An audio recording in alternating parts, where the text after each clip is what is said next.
everyone, and welcome back to the Football Chuggu Podcast. My name is Thomas Durning, and today I am joined by my co-host, Pearse McLaughlin.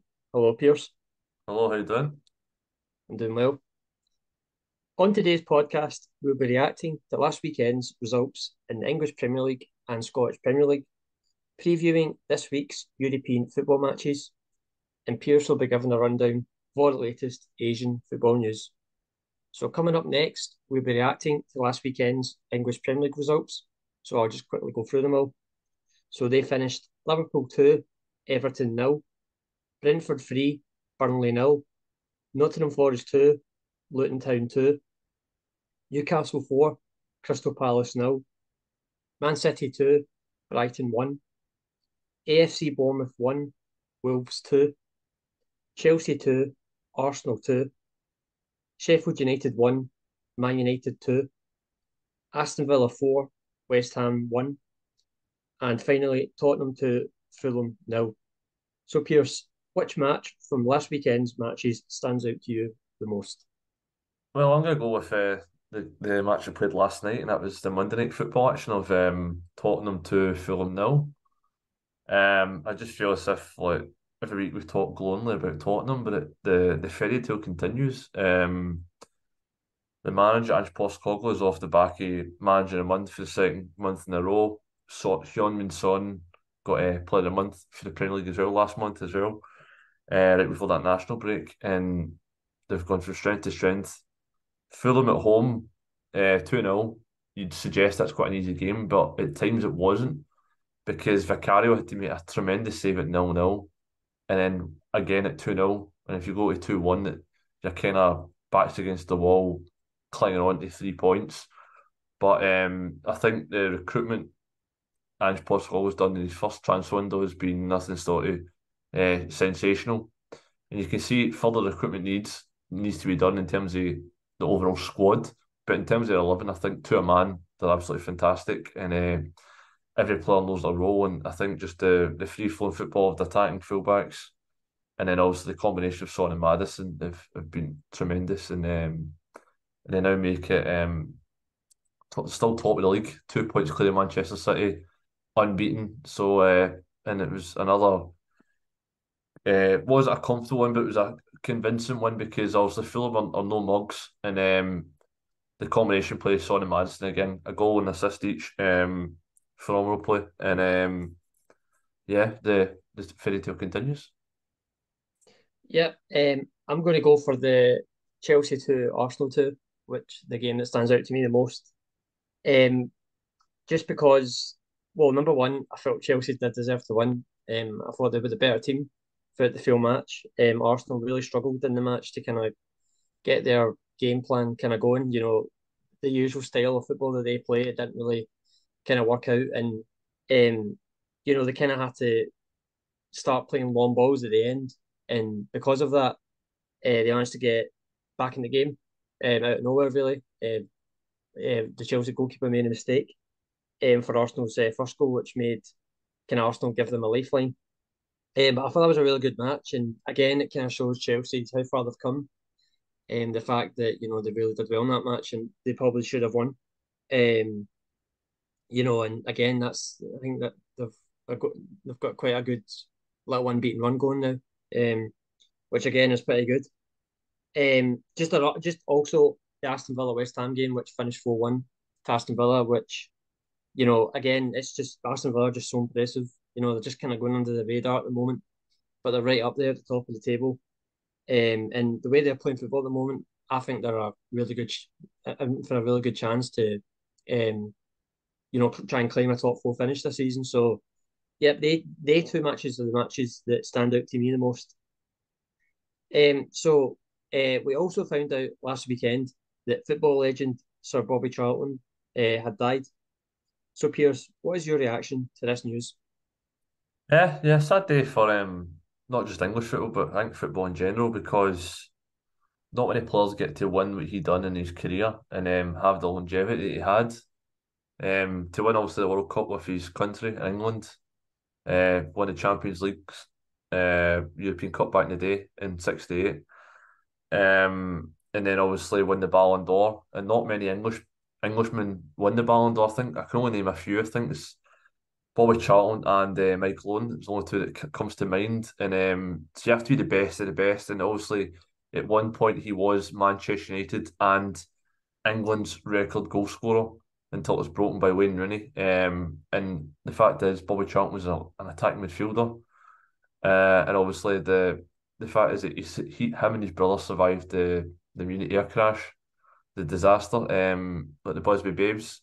So to lose virtually probably your best pals in terms of like you grow up with the youth team together, and then to overcome that and have the career that you had and show the steel and grit that you had, and obviously whenever you hear like the legends of the game, they always say how humble and respectful he was for everyone.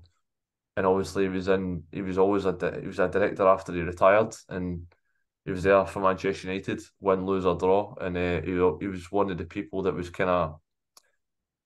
he was compassionate in terms of if you lost a game, chin up, there's a next game the next week. So stuff like that kind of shows you the measure of the man, and obviously see the outpour of emotion across the whole football world. And I think that's a real sign of a great player. And yeah, he was missed.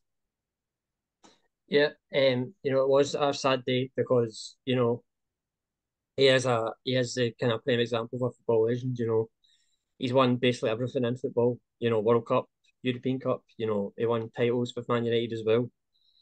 So he is the definition of a legend in football.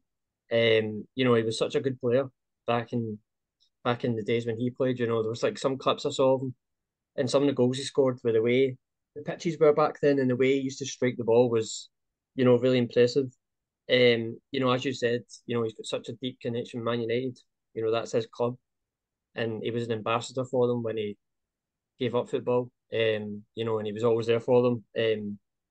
And when the years went by, and, he was. I think he was a really good help for Sir Alex Ferguson as well when Alex Ferguson first came in. Because it didn't start well for him at Man United, but Bobby Charlton kind of helped him through it.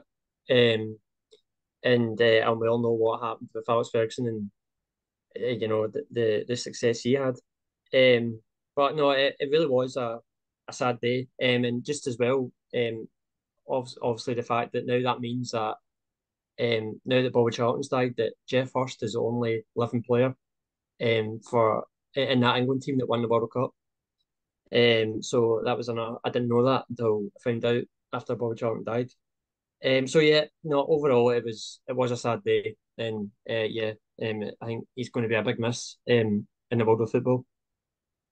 So we also have English teams playing in Europe this week, and they include Man United versus Copenhagen, Sevilla versus Arsenal, Newcastle versus Borussia Dortmund, Young Boys versus Man City, AZ Alkmaar versus Aston Villa, Olympiacos versus West Ham, Brighton versus Ajax, and Liverpool versus Toulouse. So, Pearse, which match stands out to you the most, and how do you think they will perform?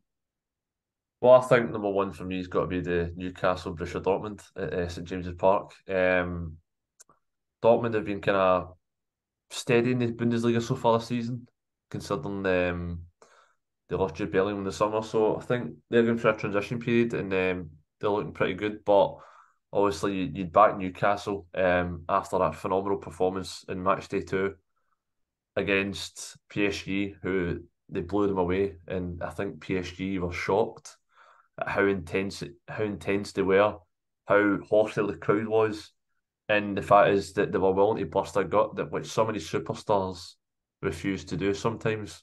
And it's like you can see it's a team, and like seeing the way the crowd was going when you seen like Dan Burn, for example, going for a tackle, winning it, putting it for a throw in. That, and I think the PSG players are shocked that the fact is that's what they're cheering. Passion, intensity, tracking a man, winning the ball back, and then obviously showing unbelievable quality going forward as well. So, no, for me, that is a standout fixture. And obviously, I'd like to see another one that would kind of stand out for me is the Sevilla Arsenal. Sevilla not doing great in La Liga, but when it comes to Europe, that always goes out the window for them because they are the serial winners of the Europa League.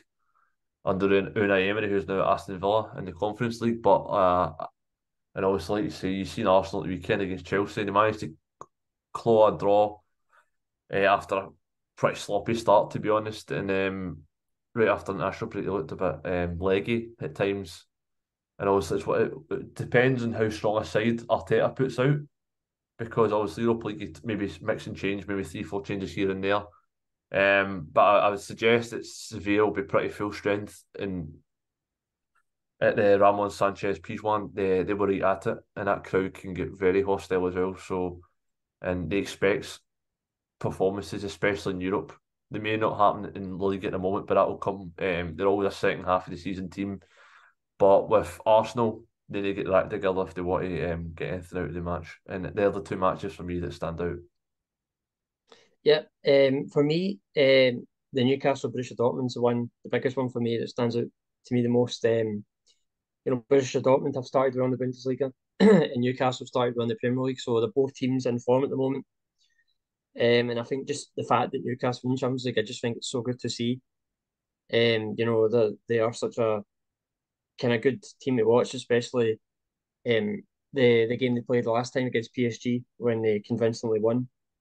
So that's a really good game for me. I'm kind of looking forward to really seeing how that goes. And the Olympiacos versus West Ham game, I think it's quite a good match. I think it's two teams that are quite even in terms of ability. And I think West Ham going away to Greece, I think they're going to find that pretty tough. Olympiacos home stadium is pretty hostile. And Olympiacos are a really good European pedigree. So I think West Ham, I think they'll find that tough. I think that's a really intriguing match. And then also you've got Brighton Ajax, but Ajax aren't doing too great at the moment. So not a lot of all the matches there are, they're really interesting in their own right. So we'll definitely see how these matches go. So we will now move on to discussing last weekend's Scottish Premier League results. So I'll just quickly go through them. We also did have a lot of postponements because of the weather in Scotland the last week or so. So there was only 3 matches, and they included Kilmarnock 3, Livingston 1, Rangers 4, Hibs 0, and Hearts 1, Celtic 4. So Pearse, which match stands out to you the most? I think for me, it's got to be this Celtic 4, Hearts 1 at Tynecastle, and then obviously the Rangers 4-0 win as well. But I think we'll start with the match at Tynecastle. Thought Celtic off to the perfect start. Tremendous technique from Matt O'Reilly, whose season just keeps flourishing. I never envisaged this sort of kind of level of output in terms of goals and assists. But under Brendan Rodgers, he's took his game to another level, and you can only see his price tag going right up because he just signed a brand new deal as well. So I think he could be the next superstar in terms of for big fee that Celtic just keep reproducing. But no, phenomenal start to the game. And I thought Celtic just dictated the middle of the park, and I feel that's Hearts failed to lay a glove on them, especially the likes of O'Reilly, who they couldn't, who likes to make those runs beyond the striker, late runs into the box. Now Rio Tati, who's here, there, and everywhere. Then you've got Callum McGregor just sitting in the middle, dictating the tempo of the play. And obviously you've got Maeda and Kyogo as well, who are just causing themselves a nuisance. I feel as if it's 4-1 scoreline that flattered Hearts, to be honest, because I feel as if it could have and should have been a lot more.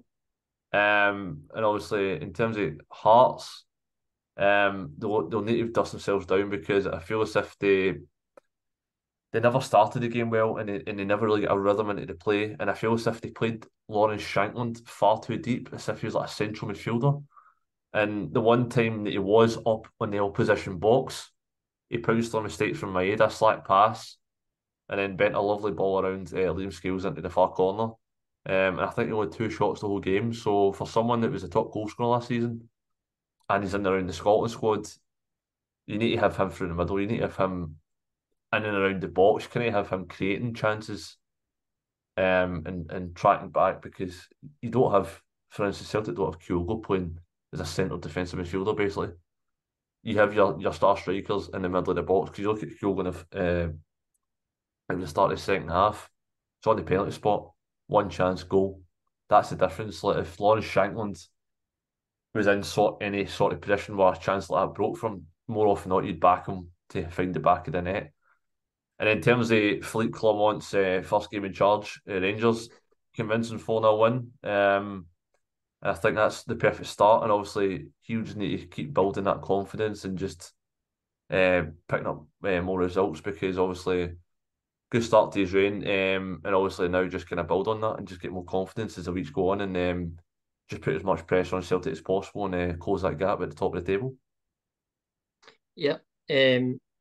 Obviously, there's not a lot of matches to pick out from, but I just think the most significant one was the Rangers Hibs match, which finished 4-0 to Rangers. I just think because it was Philippe Clement's first game in charge. Hibs have been quite good since Nick Montgomery got appointed. They hadn't lost a game, but Rangers were really good in the match. Felt, it's obviously the best, perfect start for Clement to come in and get a 4-0 win in his first game, and especially at home as well. So, no, I think that was, the match I was really wanting to see how that would go. And it's very, very early days, but like it's a perfect start for Rangers. So, yeah, that game, and also obviously the Hibs Celtic match. Celtic were really, really good on the day. Think Hearts, all the goals that Hearts conceded, to be honest, I felt that they could have done better on all of them. But Celtic were just, they were just clinical on the day. I think that was probably Celtic's best performance, maybe under Brendan Rodgers since he's come back. And Matt I O'Reilly's agree. first goal as well. Yeah. And I think Matt O'Reilly's first goal was fantastic, over the top of him, and then he just volleyed it first time, and it was a great finish. So yeah, these two matches, and yeah, I mean, they'll obviously be the postponed matches. They will get played at a later date. I don't know when, but they will get played sometime soon. So we also have Scottish teams playing in Europe this week, and they include Celtic versus Atletico Madrid, Aberdeen versus PAOK, and Sparta Prague versus Rangers. So, Pearse, which match stands out to you the most, and how do you think they will perform? I think all three of them kind of stand out in their own right. But I think the biggest of them all is obviously the Champions League in terms of Celtic versus Atletico Madrid. Because Atletico Madrid at the moment are kind of pretty good form at the moment in La Liga, especially going forward. Defensively, they're still a bit shaky for a defensive side, but you cannot deny the attacking talent that they have in the form of their orchestrator in chief, Antoine Griezmann, and he'll be the man that Celtic will try kind of pin their hopes on stopping to try and get any sort of positive result.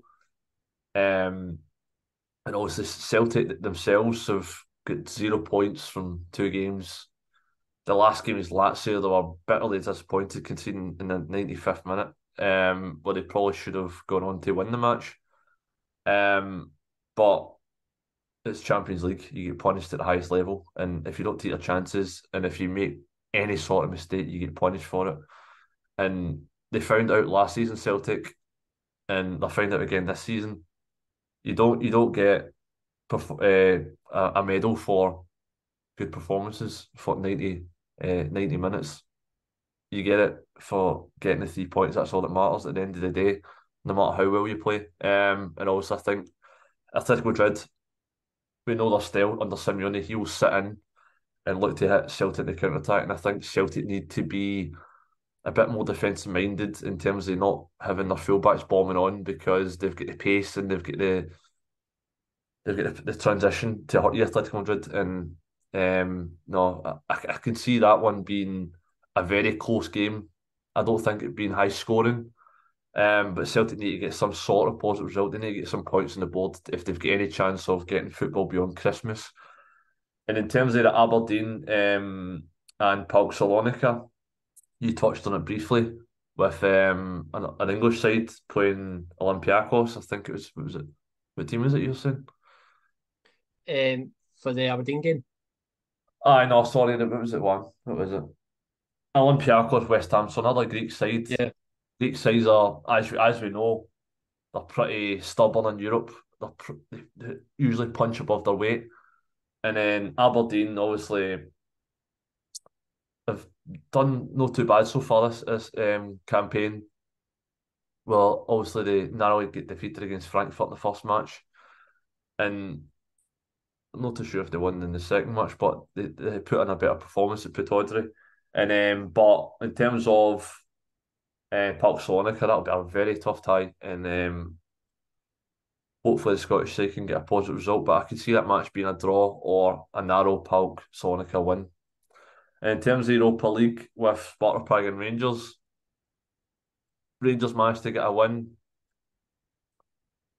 on the opening day against Real Betis, and then they followed it up by getting a defeat away to Limassol in Cyprus on match day 2 under caretaker charge of Stephen Davis and Alex Ray, which was a shock result at the time because although they were in caretaker charge, he still felt Rangers had enough quality on the park to get a positive result against the Cypriot side. But again, you feel as if Clermont is building a bit of confidence. You can see sort of full week of training during the national break. Got a first win at the weekend, 4-0 win over Hibs, which is no easy task. You mentioned Nick Montgomery's had a good start at Hibs' tenure so far. So yeah, Sparta Prague, decent opposition, Czech side, and but you expect Rangers to look to get back to winning ways, or at least get a draw ahead of a double header because they will bring them back to Ibrox in a couple of weeks' time. So I think Rangers will just be looking to avoid defeat and if they can nick a win, and that's my preview of the three Scottish sides in Europe. Yeah. So obviously with the Celtic Athletic Madrid match, that's going to be a really, really tough match for Celtic. Because Athletic Madrid in really good form at the moment, especially as you said, Antoine Griezmann, who's playing really well at the moment. I find it really hard to give Celtic to get. I mean, they've definitely got a chance. But I just think Athletic Madrid will have a little bit too much for Celtic on the day. I think Celtic are in good form at the moment as well. And they definitely in the first 2 matches for Celtic in Champions League, I think they've done really well in both of them. But I just think with Athletic Madrid, I just think they'll be a little bit too much for Celtic, and I think they'll win that by just a goal. So I'm going to say 2-1 to Athletic Madrid in that match. And then the Aberdeen versus PAOK match. Again, a really interesting match for Aberdeen. They've obviously had a lot of kind of rest since they had an international break, then they didn't have a game at the weekend, so they'll be 100% fresh and ready to go. And also they're at Pittodrie as well, so they'll be wanting to take advantage of that. And they're facing a PAOK side who are, they are a good side. They did really well against Hearts. Defeated them in both matches in the playoff Conference League. I'm actually going to say an Aberdeen win for that. And I'm going to say an Aberdeen win just because of how fresh they'll be and how much 100% they'll be. And I'm actually going to say that match will finish 1-0 Aberdeen. I think that'll be quite a tight match. And then the last match, Sparta Prague versus Rangers. Again, another test for Rangers with Philippe Clement. His first away game as Rangers manager, and he's going to a Sparta Prague side who do have a decent European pedigree. I think we can remember a few years ago when they defeated Celtic both times, both at Celtic Park and away, and at Sparta Prague Stadium. So they do have a record of beating Scottish teams. But I do think Rangers will win that. I just think with the confidence they've got from the 4-0 win at Hibs at the weekend, I think Rangers will have enough to beat Sparta Prague. And I'm going to say 2-0 to Rangers in that match. And because I think Rangers as well, the fact they lost the last European match, they'll be looking for a response. So yeah, these are my predictions for the Scottish teams in Europe this week. So for the final part of the show, Pearse will now give his Asian football roundup. Yeah, so we did a resumption of the Korean League and the Japanese League. So we're going to start off with the K League One, and this is match day 34 of 38. So only four matches remaining of the regular league season. So in terms of the league table, no, so sorry, in terms of the fixtures, so we had one match played on Friday the 20th of October, and that was Pohang Steelers 1 and Incheon United 1. And then we had two matches played on Saturday, and that the 21st of October, and that was Guangzhou FC 1, Ulsan Hyundai 0, which was a shock result of the weekend because that allows Pohang Steelers in second to have any chance of potentially winning the league title. And then Daegu FC 1, Jumbo Hyundai Motors 2. And then we had three matches on Sunday, the 22nd of October. SECL 2, Gangwon FC 1, Jeju United 2, Suwon Samsung Blue Wings 0, and Daejeon Hana Citizen 1, Suwon FC 1. So it's leaving the table looking like this. So we get the top six, so which is the K League 1 final Group A. So we've got Ulsan Hyundai in first on 67 points. We've got second position, we've got Pohang Steelers on 59. So they're trailing by 8 points. And obviously that was narrowed from the weekend. So that was originally 11 points. So they're delaying Ulsan Hyundai's potential title party. But they're still mathematically possible. Because Ulsan Hyundai start of the season were flying. But come the second half of the season, they've just been pretty inconsistent and been dropping points left, right, and centre, and not really showing why they were in an unassailable lead at one point. And Guangzhou FC just kind of go from strength to strength, beating the league leaders. And so they're on third and 57. Now, Jumbo Hyundai Motors in 52 and fourth. And then fifth and sixth, respectively, Daegu FC and Incheon United both on 49 points. So at the bottom half of the table in the K League 1 final Group B, we have SECL on seventh on 50 points. Then Daejeon Hana Citizen on eighth position on 46 points. And then we go down to 9th, 10th, 11th, and 12th. So Jeju United in 9th on 38 points. And then we've got the three candidates for relegation in terms of Suwon FC in 10th position on 32 points, Gangwon FC in 11th on 26, and Suwon Samsung Blue Wings on 25 points at the foot of the table. So one team gets automatically relegated, and that's looking ever likely between a shout between Gangwon and Suwon Samsung Blue Wings. And 10th, 11th will go into a relegation playoff. So move on to some J League 1 action. So Friday, 20th October, we had two matches played, and that was Kawasaki Frontale 4, Avis Fukuoka 2, Ura Diamonds 2, Kashio Reysol 0. And then on Saturday, the 21st of October, we had Alberts Niigata 1, Sagan Tusu 1, Gambo Saka 0, Logo Ganampus 1, Vissel Kobe 3, Kashima Antlers 1, Yokohama F Mariners 4, Hoikuro Consadole Sapporo 1, Yokohama FC 1, Tokyo 0, Kyoto Sanga 0, Shonan Belmare 1, Sanfrecce Hiroshima 0, Cerezo Osaka 0.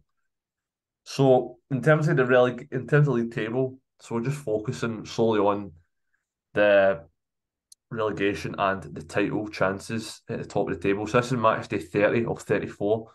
So similar to the K League, only four matches remaining. So it's hotly tipped, exciting end of the season, but it's a lot more tighter in terms of the the J League 1.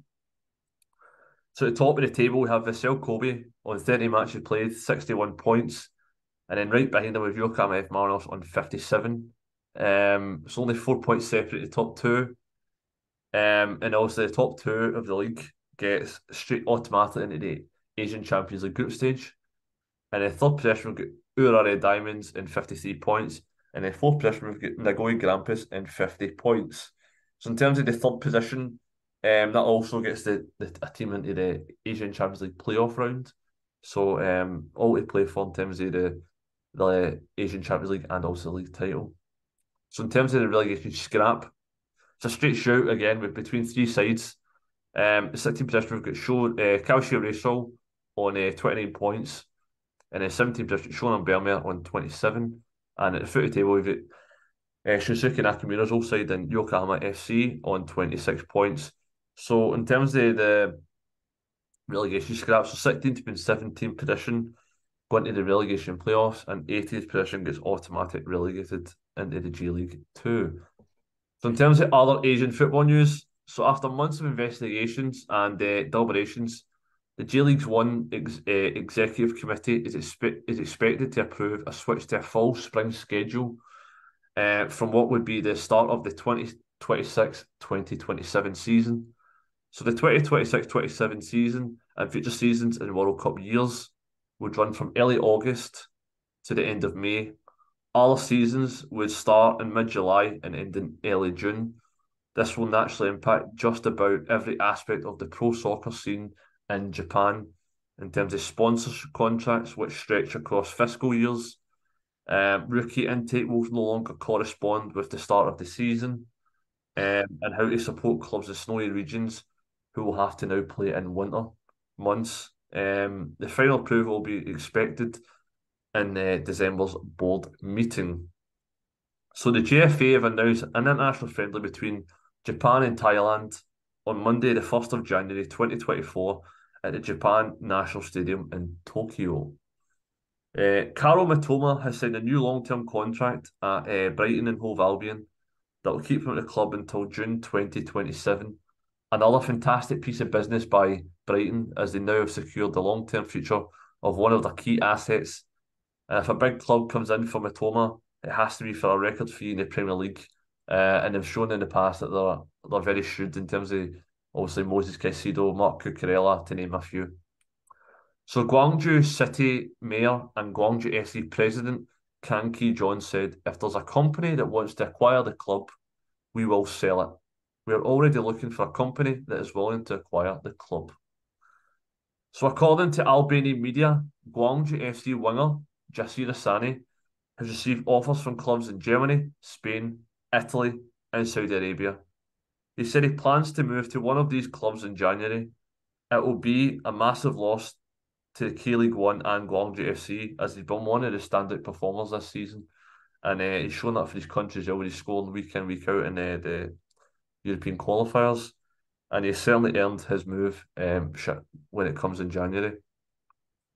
So Gangwon FC have terminated the contract of Kim Jong-ho after he was caught by the police for drunk driving. It's not the first time it's happened this season in the K-League 1, but obviously K-League 1 yet again have shown no mercy, and any player that's been caught has been sacked by the club, and that's another case where this is happening. But far too often in the K-League 1, players are driving without a license or driving under influence, which is just not on. So Cho Young-wook won the Asian Games gold medal, but has not yet been discharged from the military service due to administrative procedures remaining. He must also complete basic military training. It is unlikely that he will return to FC Seoul within this season, considering there's only 4 matches remaining. So former Yokohama F. Marinos and Celtic FC manager Ange Postecoglou has now accumulated the most points by a Premier League manager in the first 9 games. Spurs sit in the top of the Premier League of the table with 23 points, still unbeaten, and they can stretch the lead to 5 points on Friday night over Manchester City, who play in the Manchester derby at the weekend. And incredible stuff from the Australian, as Ange Ball is in full swing. And that is all your latest Asian football news. Thank you, Pearse. And thank you, everyone, for listening to this episode of the Football Chuggu Podcast. This podcast will be available to listen to on the Football Chuggu YouTube channel and also the Football Chuggu website. Thanks for listening, and see you soon. Bye-bye.